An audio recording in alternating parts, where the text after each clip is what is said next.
नमस्कार, मैं हूं अनुज शर्मा और आप सभी देख रहे हैं टीवी9 भारतवर्ष। आज हम बात करेंगे एक नई रिसर्च के बारे में। आदमियों के लिए नई तरह का गर्भ निरोधक इंजेक्शन यानी कि कॉन्ट्रासेप्टिव इंजेक्शन आ गया है और कहा जा रहा है कि इस इंजेक्शन की मदद से 99% प्रेगनेंसी के चांस रोके जा सकते हैं। Indian council of medical research यानी कि ICMR ने 7 सालों की इंटेंसिव रिसर्च के बाद इस इंजेक्शन को मंजूरी देते हुए कहा है कि इस इंजेक्शन को लेना बहुत ही आसान है और इसके सक्सेस रेट काफ़ी इफेक्टिव भी है। ICMR ने खुद इस संबंध में अपनी रिपोर्ट जारी की है और इससे रिलेटेड सारी डिटेल्स भी उपलब्ध करवाई हैं। इसमें सबसे बड़ी बात यह भी है कि खुद ICMR ने 7 सालों की रिसर्च के बाद दी है मंजूरी। ICMR के अनुसार इस संबंध के पिछले 7 सालों से चल रहे इस रिसर्च वर्क के बाद इस इंजेक्शन को प्रभावी मानकर अब जाकर इसे पास किया है।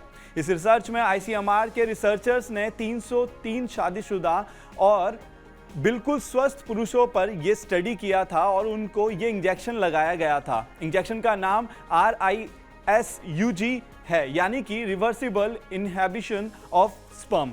ICMR का कहना है कि ये इंजेक्शन नॉन हार्मोनल इंजेक्टेबल यानी कि गर्भ निरोधक के रूप में काम करेगा और अनचाही प्रेगनेंसी को रोकने में कामयाबी भी दिलाएगा।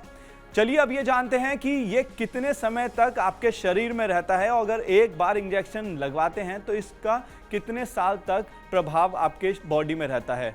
इस इंजेक्शन को लेकर सबसे खास बात यह है कि एक बार इंजेक्शन को लगवाने के बाद 13 साल तक प्रभावी रहेगा ये आपकी बॉडी में, यानी कि 13 साल तक प्रेगनेंसी को रोकना बहुत ही आपके लिए आसान हो जाएगा। 7 साल की रिसर्च के दौरान ICMR को इस इंजेक्शन के 99% सक्सेस रिजल्ट मिले हैं। खास बात यह भी है कि इंजेक्शन लगाने के बाद किसी भी आदमी पर किसी भी तरह का साइड इफेक्ट बिल्कुल नहीं देखा गया है। इंजेक्शन के काम करने का जो तरीका है वो ये है कि इसे स्पर्म डक्ट में लगाया जाता है।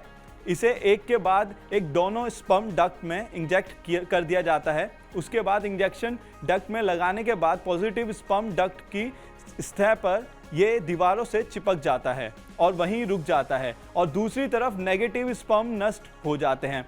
इस तरह स्पर्म अंडे को फर्टिलाइज नहीं कर पाते और प्रेगनेंसी के जो चांसेस हैं वो खत्म हो जाते हैं। आपको ये भी बता दें कि इस मेडिकल प्रोसेस से पहले व्यक्ति को लोकल एनेस्थीसिया दिया जाता है।